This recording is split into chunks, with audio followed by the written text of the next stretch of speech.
வணக்கங்க, நான் Ravichandran. Welcome to wealthy mind set YouTube channel. இதுல முழுக்க அவேர்னஸ் ப்ரோக்ராம் தான். இதுல எந்த விதமான வியாபார நோக்கமும் எங்களுக்கு இல்லைன்றதையும் தெரியப்படுத்திக்கிறோம். சரி, இப்ப பதிவுக்குள்ள போவோம். நாட்டுல இந்த மணி மார்க்கெட் அப்படின்னு சொல்ற பண சந்தையை நிர்வகிக்கிற பொறுப்பு ஆர்பிஐயோடது, ரிசர்வ் பேங்க் ஆஃப் இந்தியா அப்படின்றது. இங்க இருக்கிற வங்கிகள், அதாவது பேங்க்ஸ், என்பிஎஃப்சிஸ், இது எல்லாத்தையும் நிர்வாகம் பண்றது ஆர்பிஐ. ஸோ அவங்களுடைய எல்லா வேலைகளும் ஆர்பிஐ ரூல்ஸுக்கு உட்பட்டு தான் நடந்தாகணும் இந்தியாவுக்குள்ளார. அதே மாதிரி பாத்தீங்கன்னா பங்கு சந்தை, அது சார்ந்த கடன் சந்தை, இதையெல்லாம் நிர்வகிக்கிறது செபின்ற ஒரு மத்திய அரசு நிறுவனம்.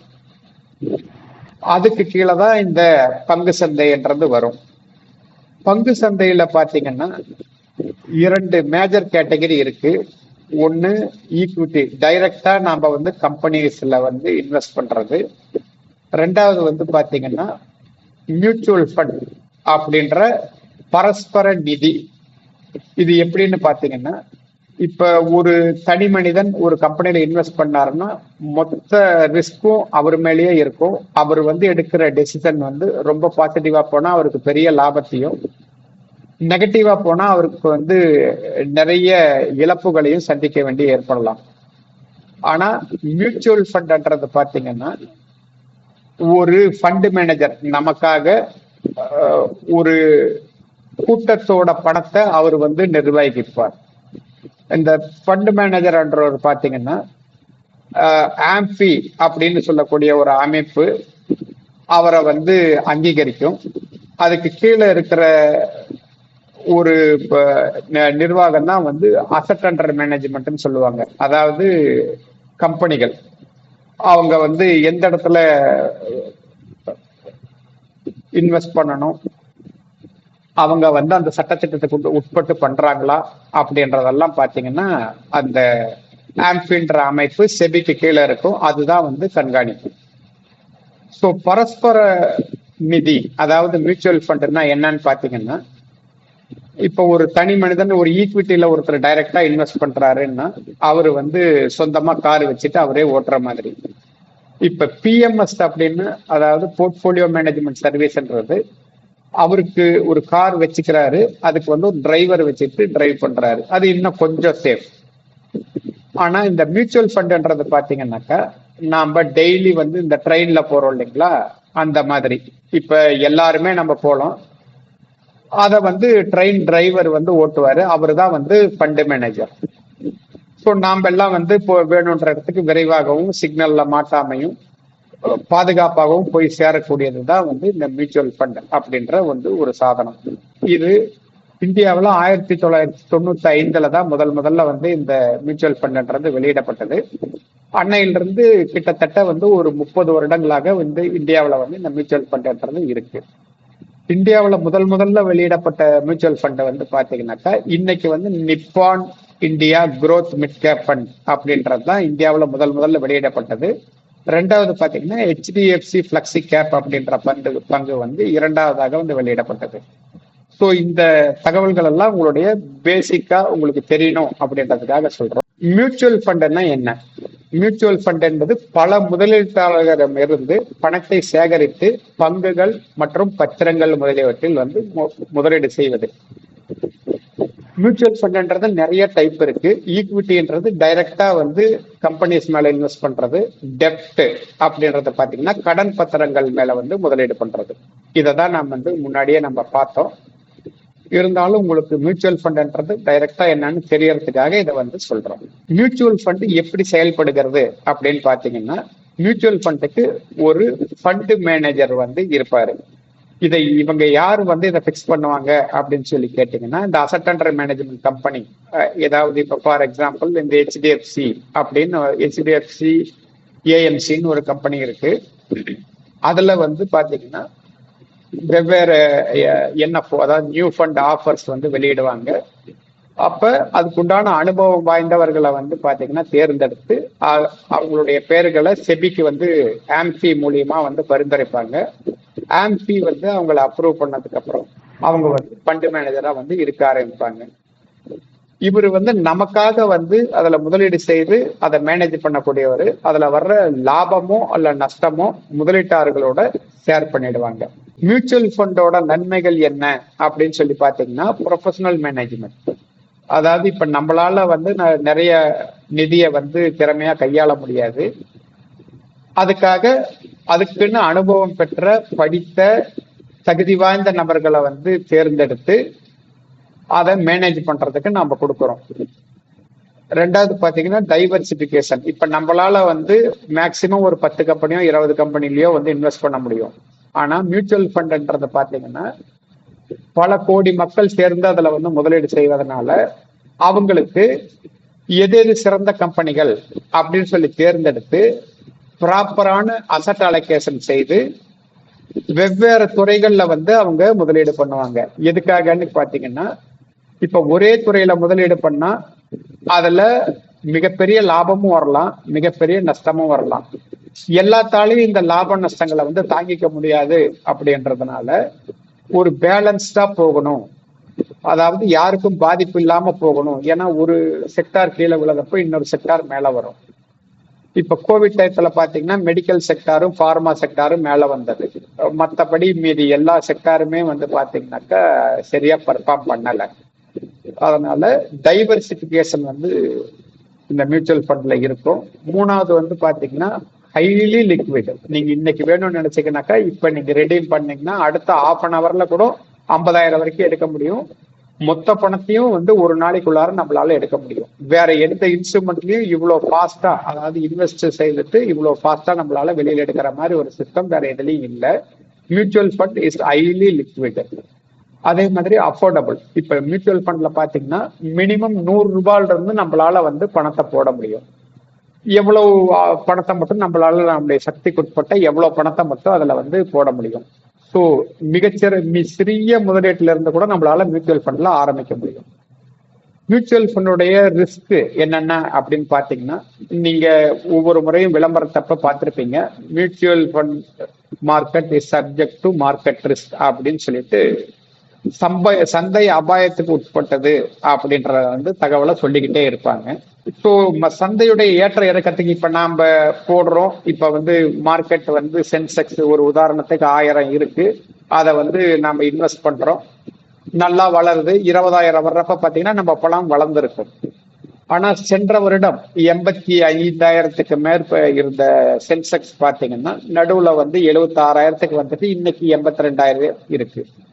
ஸோ பொதுவா எல்லாத்துக்குமே இந்த மாதிரி மார்க்கெட் வந்து இறங்குறப்ப ஒரு 90% மியூச்சுவல் ஃபண்ட் வந்து பாத்தீங்கன்னா இறங்கிதான் இருக்கும். மார்க்கெட்டை ட்ராக் பண்ணி தான் அது வந்து போகும். அதனால நாம போடக்கூடிய நேரம் நிறைய நீங்க டைம் கொடுத்தீங்கன்னா, உதாரணத்துக்கு ஒரு 7 வருடத்திலிருந்து 10 வருடம் வரைக்கும் நீங்க டைம் கொடுத்தீங்கன்னா இந்த மாதிரி ஏற்ற இறக்கங்களை எல்லாமே வந்து 7 10 வருடத்துக்குள்ள நிறைய தடவை வரும். ஆனா ஓவராலா பாத்தீங்கன்னா 1980 வந்து நிப்டி 100 பாயிண்ட்ல இருந்தது, இன்னைக்கு 25,200 இருக்கு. மீனிங் 45 வருடங்கள்ல வந்து பாத்தீங்கன்னா கிட்டத்தட்ட 250 மடங்கு ஏறி இருக்கு. வருடத்துக்கு சராசரியா வந்து 13.86% நிப்டி வந்து நமக்கு ரிட்டர்ன்ஸ் கொடுத்திருக்கு. இது வந்து மொத்த மார்க்கெட்டினுடைய சதவீதமே தவிர தனிப்பட்ட முறையில நீங்க வந்து இந்த ஃபார் எக்ஸாம்பிள் இந்த முதல்ல சொன்ன Nippon India mid cap growth ஃபண்டை வந்து நீங்க செலக்ட் பண்ணியிருந்தீங்கன்னா ஓவராலா அது 25% வரைக்கும் வந்து பாத்தீங்கன்னா ரிட்டர்ன்ஸ் கொடுத்திருக்கு இந்த 35 வருடத்துல. இதுல இருந்து என்ன தெரியுதுன்னா, நீங்க ஒரு சரியான வந்து ஒரு மியூச்சுவல் ஃபண்டை வந்து செலக்ட் பண்ணி நீங்க இன்வெஸ்ட் வந்து பண்ணீங்கன்னா உங்களுக்கு பிக்சட் டெபாசிட்டை விடவோ நிலத்தை விடவோ இல்ல கோல்டை விடவோ வந்து மிக அதிகமான ரிட்டர்ன்ஸ் கொடுக்க, ரொம்ப குறைந்த அபாயத்துல அதிகமான வந்து ரிட்டர்ன்ஸ் கொடுக்கறதுக்கு உண்டான வாய்ப்புகள் மிக மிக அதிகம் அப்படின்றத இது வந்து நமக்கு காட்டுது. ரெண்டாவது, இப்ப நம்ம டெப்ட் மார்க்கெட்ல இந்த பாண்ட் மார்க்கெட்ல வந்து நம்ம இன்வெஸ்ட் பண்றோம்னா எக்ஸிஸ்டிங் ரேட் வந்து பாத்தீங்கன்னாக்கா குறைஞ்சதுன்னாக்கா இங்க வந்து நமக்கு பாண்ட் மார்க்கெட்ல ரிட்டர்ன்ஸ் கூடும். இங்க மார்க்கெட்ல கூடிச்சுன்னா அங்க வந்து குறையும். ரெண்டுமே இன்வெர்ஸ்லி ப்ரொபோஷனல். அதனால டெப்ட் மார்க்கெட்ல இன்வெஸ்ட் பண்றப்ப இந்த மாதிரி சின்ன அபாயங்கள் வந்து இருக்கத்தான் செய்யுது. அடுத்தது இன்ஃபிளேஷன் ரிஸ்க். இப்ப நம்ம இன்ஃபிளேஷனே பாத்தீங்கன்னா குறைந்தபட்சம் 7.2% இந்தியாவில் வந்து தொடர்ச்சியா பல வருடங்களா வந்து இருக்கு. நாம பண்ற இன்வெஸ்ட்மெண்ட் 7.2 தாண்டறப்பதான் நம்ம உண்மையான வந்து ஒரு ரிட்டர்ன்ஸ்குள்ளார போறோம். அது வரைக்கும் பாத்தீங்கன்னா நம்ம பணத்தை வந்து நம்ம இருக்கிற பணத்தை காப்பாத்திக்கிறதுக்கு உண்டான முயற்சியில தான் இருக்கமே தவிர நாம புதுசா மேல எதுவும் வந்து பணம் பண்ணல அப்படின்றதுதான் உண்மை. மியூச்சுவல் ஃபண்ட்ல என்னென்ன வகையான மியூச்சுவல் ஃபண்ட் இருக்குன்னு பாத்தீங்கன்னா மேஜர் கேட்டகரி வந்து 4 இருக்கு. ஒன்னு ஈக்விட்டி ஃபண்ட், பங்கு சார்ந்த நிதி. ரெண்டாவது டெப்ட் ஃபண்ட், பத்திரம், அதாவது கடன் பத்திரங்கள்ல வந்து முதலீடு செய்யற கார்பரேட் பாண்ட்ஸ், கவர்மெண்ட் பாண்ட்ஸ், இதுல எல்லாம் வந்து முதலீடு பண்ற பத்திர நிதி. மூணாவது பாத்தீங்கன்னா ஹைபிரிட் ஃபண்ட், இணை நிதி. அதாவது இது ரெண்டையும் சேர்த்தது, ஈக்விட்டியும் அதுல இருக்கும், டெப்டும் அதுல இருக்கும். அதர் மோடு, ஃபார் எக்ஸாம்பிள் இந்த ரியல் எஸ்டேட், அப்புறம் மெட்டல்ஸ், இது எல்லாமே வந்து இந்த ஹைபிரிட் ஃபண்ட்ல இருக்கும். ஸோ இதுல வந்து பாத்தீங்கன்னா இருக்கிறதுலயே ரொம்ப ரிஸ்க் அதிகமா இருக்கிறது ஈக்விட்டி. ரிஸ்க் ரொம்ப ரொம்ப குறைவா இருக்கிறது வந்து பாத்தீங்கன்னாக்கா டெப்ட். மாடரேட் ரிஸ்க்னு பாத்தீங்கன்னாக்கா ஹைபிரிட். இண்டெக்ஸ் ஃபண்ட்ன்றது பாத்தீங்கன்னாக்கா ஸ்பெஷல் ஃபண்ட்ஸ். அதாவது இதுக்கு வந்து ஃபண்ட் மேனேஜரோட வேலைன்றது இதுல ஒண்ணுமே கிடையாது. மேல இருக்கிற மூணுலையும் பாத்தீங்கன்னா நம்மளுடைய ஃபண்ட் மேனேஜர் ஏதாவது ஒழுங்கா பர்ஃபார்ம் பண்ணலன்னா அந்த ஒரு குறிப்பிட்ட நிறுவனத்தை எடுத்துட்டு இன்னைக்கு நல்லா பர்ஃபார்ம் பண்ணக்கூடிய ஒரு நிறுவனத்தை சேர்க்கிற அதிகாரம் அவருக்கு இருக்கு. ஆனா இண்டெக்ஸ் ஃபண்ட்ல பாத்தீங்கன்னாக்கா எந்த விதமான சேஞ்சும் ஃபண்ட் மேனேஜரால பண்ண முடியாது. அதாவது இப்ப என்எஸ்சி நிப்டி 50 இண்டெக்ஸ் ஃபண்ட்னு சொல்லி நீங்க வாங்கிட்டீங்கன்னா அதுல வந்து டாப் 50 கம்பெனிஸ் ஆட்டோமேட்டிக்கா ரீப்ளேஸ் ஆகிட்டே இருக்கும். இதுல ஃபண்ட் மேனேஜர் பண்ணக்கூடியது ஒண்ணும் இல்லை. இது வந்து பேசிவ் ஃபண்ட்னு சொல்லுவாங்க. ஆக்டிவ் ஃபண்ட்ன்றது தான் மேல இருக்கிற 3. இதுல ஆக்டிவ் ஃபண்ட்ன்றதுல ஃபண்ட் மேனேஜர் அதுக்குண்டான சட்டத்திட்டத்துக்கு உட்பட்டு எந்த கம்பெனியை மட்டும் சேர்க்கலாம் அல்லது நீக்கலாம். இதுக்கு வந்து அவருக்கு முழு அதிகாரம் இருக்கு. மியூச்சுவல் ஃபண்ட்ல எப்படி நாம வந்து முதலீடு செய்வது அப்படின்னு பாத்தீங்கன்னா இப்ப நிறைய ஆப் எல்லாம் இருக்கு. அதுல மூலியமா பண்ணலாம், இல்ல மியூச்சுவல் ஃபண்ட் டிஸ்ட்ரிபியூட்டர் மூலியமா பண்ணலாம், இல்ல உங்க வங்கிகள் மூலமாக வந்து பண்ணலாம். நீங்க டைரக்டா வந்து, அதாவது டைரக்ட் ஃபண்ட்னு சொல்லுவாங்க, ஆப் மூலியமா பண்ணீங்கன்னா உங்களுக்கு வந்து வழிகாட்டுதல் இருக்காது. இதுல பண்ற ஒரு 70% மக்கள் வந்து பாத்தீங்கன்னா மத்த ரெகுலரா வந்து ஒரு அட்வைசர் கொடுக்கிற அட்வைஸ் படி ஃபாலோ பண்றவங்களோட ஒரு 70% மக்கள் குறைவான பணத்தை தான் வந்து எடுத்துட்டு போறாங்க அப்படின்றதான் நம்ம ஆய்வறிக்கை வந்து காட்டுது. அதனால ஒரு இன்வெஸ்ட்மெண்ட் நீங்க என்ன உங்களுடைய வாழ்நாள் சேமிப்பு பணத்தை வந்து அதுல போட போறீங்க, ஒரு நல்ல அட்வைசருடைய துணையோட வந்து நீங்க போறது வந்து எப்பயுமே வந்து நல்லது. மூணாவது, நீங்க எஸ்ஐபின்னு சொல்லக்கூடிய சிஸ்டமேட்டிக் இன்வெஸ்ட்மெண்ட் பிளான் மூலியமா வந்து நீங்க சின்ன சின்னதா வந்து இன்வெஸ்ட் பண்ணலாம். அதுவும் மேல இருக்கிற 2 வழியாவும் பண்ணலாம். அடுத்தது முக்கியமான வார்த்தைகள். இதுல நாம வந்து என்னென்ன யூஸ் பண்றோம், இது வந்து நிறைய காமன் மேனுக்கு தெரியறது இல்லைன்றத நான் முன்னாடியே சொன்னேன் இல்லையா. Keywords being used in mutual fund என்னன்னு பாத்தீங்கன்னா என்ஏபி, நெட் அசெட் வேல்யூ. அதாவது இப்ப 100 கோடிக்கு வந்து ஒருத்தர் ஃபண்ட் வெளியிடுறாருன்னா அதுல 1 கோடி என்எஃப்ஓ கொடுக்கறாரு அப்படின்னு பாத்தீங்கன்னா 1 கோடி அல்லது 10 கோடி என்எஃப்ஓ கொடுக்கறாரு அப்படின்னு பாத்தீங்கன்னா ஒரு யூனிட்டுடைய மதிப்பு 10 ரூபாய் இருக்கும். சோ இந்தியாவில வெளியிடப்படுற எல்லா என்எஃப்ஓட வேல்யூவும் 10 ரூபாய் தான் இருக்கும். 10 ரூபாய் மதிப்பு கொண்டது 100 கோடி ரூபாய் வேணும்னாக்கா 10 கோடி ஷேர் வெளியில விடுவாங்க. 1000 கோடி வேணும்னாக்கா 100 கோடி என்எஃப்ஓ வந்து விடுவாங்க. இதை வந்து பாத்தீங்கன்னா ஷேர்னு சொல்லக்கூடாது, என்ஏபி, நெட் அசெட் வேல்யூ. 1000 கோடி வேணுன்றதுக்கு 10 ரூபாயா மக்கள்கிட்ட இருந்து கலெக்ட் பண்றாங்க. எத்தனை பேர், ஒரு ஆள் எத்தனை ஷேர் மட்டும் வாங்க முடியும், மீனிங் எத்தனை என்ஏபி மட்டும், எத்தனை யூனிட் மட்டும் வாங்க முடியும். என்ஏபின்றத வந்து யூனிட் அப்படின்ற யூனிட் ஆஃப் மெஷர்மெண்ட்ல தான் வந்து குறிக்கிறாங்க. எக்ஸ்பென்ஸ் ரேஷியோ, இது பாத்தீங்கன்னா மேலாண்மை கட்டணம். இப்ப நமக்காக அந்த அசெட் அண்டர் மேனேஜ்மெண்ட் கம்பெனி வந்து பாத்தீங்கன்னாக்கா ஒரு ஃபண்ட் மேனேஜரை போட்டிருக்கும், அதுக்கு ரெஜிஸ்ட்ரார் இருப்பாரு, இன்னும் பாத்தீங்கன்னா அதுக்கு வந்து மக்கள் தொடர்பு அதிகாரிகள் இருப்பாங்க, அவங்களுக்குன்னு அலுவலகம் இருக்கும். இதையெல்லாம் மேனேஜ் பண்றதுக்கு பாத்தீங்கன்னா நாம வந்து ஒரு மேலாண்மை கட்டணம் அவங்களுக்கு கொடுக்கணும். இது வந்து நீங்க டைரக்ட் ஃபண்ட்ல இந்த குரோ ஆப் வேற எந்த ஆப் மூலியமா போனீங்கன்னாலுமே இந்த எக்ஸ்பென்ஸ் ரேஷியோன்றது கண்டிப்பா கொடுத்துதான் ஆகணும். நிறைய பேர் என்ன தப்பா புரிஞ்சுக்கிறாங்கன்னா, நம்ம ஆப் மூலியமா போனா இந்த எக்ஸ்பென்ஸ் ரேஷியோ கொடுக்க வேண்டியதில்லை, த்ரூ அட்வைசர் போனாக்கா ஆறு மியூச்சுவல் ஃபண்ட் டிஸ்ட்ரிபியூட்டர் மூலியமா போனாக்கா இந்த எக்ஸ்பென்ஸ் ரேஷியோ கொடுக்க வேண்டி இருக்கும்னுட்டு. அது உண்மை அல்ல.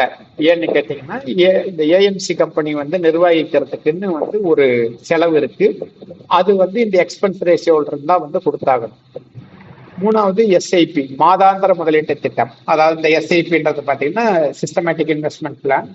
உங்களுடைய சேவிங்ஸ் அக்கௌண்ட்ல இருந்தோ அல்லது சம்பள வங்கி கணக்குல இருந்தோ மாசமான ஒரு குறிப்பிட்ட தேதியிலையோ வாரமான ஒரு குறிப்பிட்ட தேதியிலையோ தினமுமோ வந்து உங்க அக்கௌண்ட்ல இருந்து நேரடியாக வந்து டெபிட் செய்யப்பட்டு இந்த மியூச்சுவல் ஃபண்டுகள் வாங்கப்படும். இது வந்து பாத்தீங்கன்னா நீங்க ஆட்டோ பைலட் நீங்க அதை போட்டு விட்டுட்டீங்கன்னாக்கா நீங்க அதை ட்ராக் பண்ண தேவையில்லை. ஒன்லி திங் நீங்க பணம் வச்சிருந்தா போதும். இது வந்து ரொம்ப ஹைலி டிசிப்ளின்டு. இது வந்து நீங்க ஞாபகம் வச்சுக்காம ஆட்டோமேட்டிக்கா நடக்கும். ஆனா இது யாருக்கு வந்து சூட்டபிளா இருக்கும்னு பாத்தீங்கன்னா, நான் எதையுமே ஞாபகம் வச்சுக்க மாட்டேன், நான் வந்து பாத்தீங்கன்னா கையில பணம் வந்தா செலவு பண்ணிடுறேன்றதும் இதுல போயிடுறது ரொம்ப பெஸ்ட்.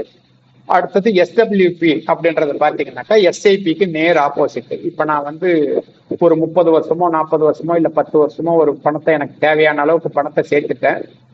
எனக்கு மாசம் மாசம் இந்த தேதியிலையோ வாரம் இந்த தேதியிலையோ எனக்கு இந்த குறிப்பிட்ட பணம் வேணும் அப்படின்னு சொல்லி நீங்க பிக்ஸ் பண்ணிட்டீங்கன்னா ஆட்டோமேட்டிக்கா அது அந்த டயத்துல வந்து ரெடீம் ஆகி உங்களுடைய வங்கி கணக்குல வந்து சேர்ந்துடும். ஸோ இந்த எஸ்டபிள்யூபி அப்படின்றது எப்படின்னு பாத்தீங்கன்னா, உங்களுடைய முதல் மற்றும் ப்ராஃபிட் இது ரெண்டுலயும் வந்து பாத்தீங்கன்னா அன்னைக்கு டேட்ல, ஃபார் எக்ஸாம்பிள் நீங்க என்ன போலியா வாங்கியிருக்கிறீங்க 10 ரூபாய்க்கு வாங்கியிருப்பீங்க, இன்னைக்கு 100 ரூபாய் இருக்குன்னா உங்களுடைய முதலீடு வந்து பாத்தீங்கன்னா அதுல 10 ரூபாய், உங்களுடைய லாபம் 90 ரூபாய். ஸோ இப்ப நீங்க வந்து 1000 ரூபாய் ரெடீம் பண்றீங்க, மொத்தமா உங்ககிட்ட 10,000 ரூபாய் இருக்குன்னாக்கா 100 ரூபாய் உங்க அசலுக்கும் 900 ரூபாய் உங்க ப்ராஃபிட்லயும் வந்து கணக்குல எடுத்துக்கப்படும். இந்த ப்ராஃபிட் வந்து பாத்தீங்கன்னா 1,25,000 ரூபாய் வரைக்கும் டாக்ஸ் கிடையாது. அதுக்கு மேல லாங் டேர்மா இருந்தால் 12.5%, ஷார்ட் டேர்மா இருந்தா 20% வரி விதிக்கப்படும். ஷார்ட் டேர்ம்ன்றது ஒரு வருடத்துக்கு உட்பட்டது, அதுக்கு மேல இருக்கிற எல்லாமே லாங் டேர்ம்ல போயிடும். ஸோ எஸ்டபிள்யூபி போடுறப்ப நமக்கு இன்ட்ரெஸ்ட் இருக்காதுன்னு நினைக்காதீங்க, இன்ட்ரெஸ்ட் வந்து கண்டிப்பா இருக்கு. அடுத்தது எஸ்டிபின்னு சொல்றது, நீங்க மொத்தமா கையில பணம் இருக்கு, என்னால வந்து கையில வச்சிட்டு இருக்க முடியாது, அப்போ எப்பவுமே நான் செலவழிக்கிறதுக்குண்டான வாய்ப்பு இருக்குன்றப்ப நீங்க ஒரு ஈக்விட்டி ஃபண்ட்லயோ டைரக்டா இன்வெஸ்ட் பண்ணலாம். அப்படி முடியலன்னா ஒரு லிக்விட் ஃபண்ட்லயோ ஒரு டெப்ட் ஃபண்ட்லயோ போட்டுட்டு எஸ்டிபி கொடுக்கலாம், மீனிங் சிஸ்டமேட்டிக் டிரான்ஸ்ஃபர் பிளான். அதாவது ஒரு குறிப்பிட்ட நாள்லயோ குறிப்பிட்ட வாரத்திலயோ குறிப்பிட்ட மாதத்திலயோ இந்த தேதியில வந்து நீங்க இந்த லிக்விட் அக்கௌண்ட்ல இருந்து டெபிட் பண்ணி அந்த ஈக்விட்டி அக்கௌண்ட்டுக்கு மாத்துங்கன்னு சொல்லி நீங்க கொடுக்குற இன்ஸ்ட்ரக்ஷன். ஸோ இதுதான் மேஜரா வந்து ஒரு மியூச்சுவல் ஃபண்ட்ல எல்லாரும் யூஸ் பண்றது. இதுல என்னென்ன ரிஸ்க்னா, ஒரே அசட் கிளாஸ்ல வந்து போடாம நீங்க அவாய்ட் பண்ணும். அதாவது மிஸ்டேக்ஸ் டு பி அவாய்டட்ல பாத்தீங்கன்னா ஒரே வகையான முதலீடு செய்யக்கூடாது. ஒரு எமர்ஜென்சி ஃபண்ட் நீங்க எப்பயுமே கையில வச்சிட்டு இருந்தீங்கன்னாக்கா இந்த மியூச்சுவல் ஃபண்ட் நீங்க டிஸ்டர்ப் பண்ண மாட்டீங்க. எமர்ஜென்சி ஃபண்ட் ஒன்னு கையில வச்சிட்டுறீங்க. இன்கம் டேக்ஸ் பர்பஸ்க்காக மட்டும் இன்வெஸ்ட் பண்ணாதீங்க. ஏன்னா அதுல இழக்கக்கூடியது வந்து நீங்க கட்டுற இன்கம் டேக்ஸை விட ஒரு வேலை அதிகமா கூட இருக்கலாம். அதே மாதிரி ஷார்ட் டேர்ம் கோல்ஸ்ல இருக்கிறவங்க வந்து ஈக்விட்டியில தயவு செய்து இன்வெஸ்ட் பண்ணாதீங்க. அவங்க வந்து டெப்ட் மார்க்கெட்லயும் லிக்விட் மார்க்கெட்லயும் வந்து நீங்க இன்வெஸ்ட் பண்ணுங்க. இப்ப நாம வந்து ஒரு சேமிப்போட முக்கியத்துவத்தை இப்ப நம்ம வந்து பார்க்க போறோம் ஒரு உதாரணத்தோட. ஒருத்தர் 1000 ரூபாய் பர் மந்த் 30 வருடத்துக்கு 10% இன்க்ரீஸ் பண்ணிட்டு அவர் இன்வெஸ்ட் பண்ணிட்டு இருந்தாருன்னா 30 வருடத்துல அவர் வந்து கிட்டத்தட்ட 2,500 கோடி ரூபாய் வந்து அவர் கையில வந்து சேர்ந்திருக்கும். இது வந்து உதாரணத்தோட கொடுத்திருக்கோம். இது நம்ம நிஃப்டி 50 14% கொடுத்துருக்கு இல்லைங்களா கடந்த 45 வருஷத்துல, அதை பேஸ் பண்ணி இதை நம்ம கால்குலேட் பண்ணியிருக்கோம். ஸோ வெறும் 1000 ரூபாய் முதலீடு டிசிப்ளின்டா 30 வருஷம் பண்ணீங்கன்னா உங்களுக்கு 2.5 கோடி ரூபாய் கொடுக்கும் அப்படின்றத நீங்க புரிஞ்சுக்கோங்க. ஸோ கோடீஸ்வரர் ஆகுறதுன்றது மிகப்பெரிய கஷ்டமெல்லாம் ஒன்றும் கிடையாது. சாதாரணமா 1000 ரூபாய் சேர்க்கறவங்க கூட ஒரு கோடீஸ்வரர் ஆகிறதுக்கு உண்டான வாய்ப்பு இருக்கு. இதே உங்களுக்கு 5 கோடி வேணும்னா 2000 ரூபாய் நீங்க சேர்த்துட்டு வந்தீங்கன்னாவே 30 வருஷத்துல 5 கோடி சேர்க்க முடியும்.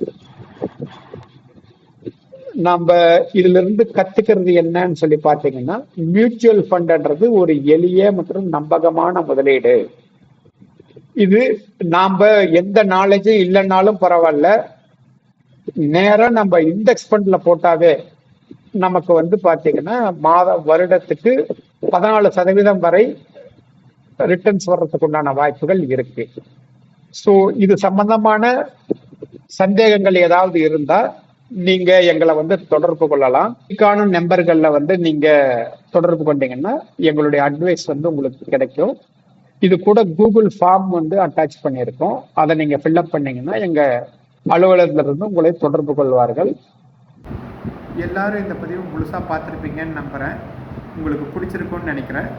உங்களுக்கு பிடிச்சிருந்தா உங்களுடைய ஃப்ரெண்ட்ஸ் அண்ட் ஃபேமிலிஸ்க்கும் இதை ஃபார்வர்ட் பண்ணுங்கள். அவங்களையும் பார்க்க வற்புறுத்துங்க. எல்லோரும் சப்ஸ்கிரைப் பண்ணுங்கள். எங்களை தொடர்பு கொள்ளணும்னு நினைக்கிறவங்க கீழே இருக்கிற கூகுள் ஃபார்மை ஃபில்அப் பண்ணிங்கனாக்கா எங்கள் ஆஃபீஸ்லேருந்து உங்களை தொடர்பு கொள்ளுவாங்க. நன்றி, வணக்கம்.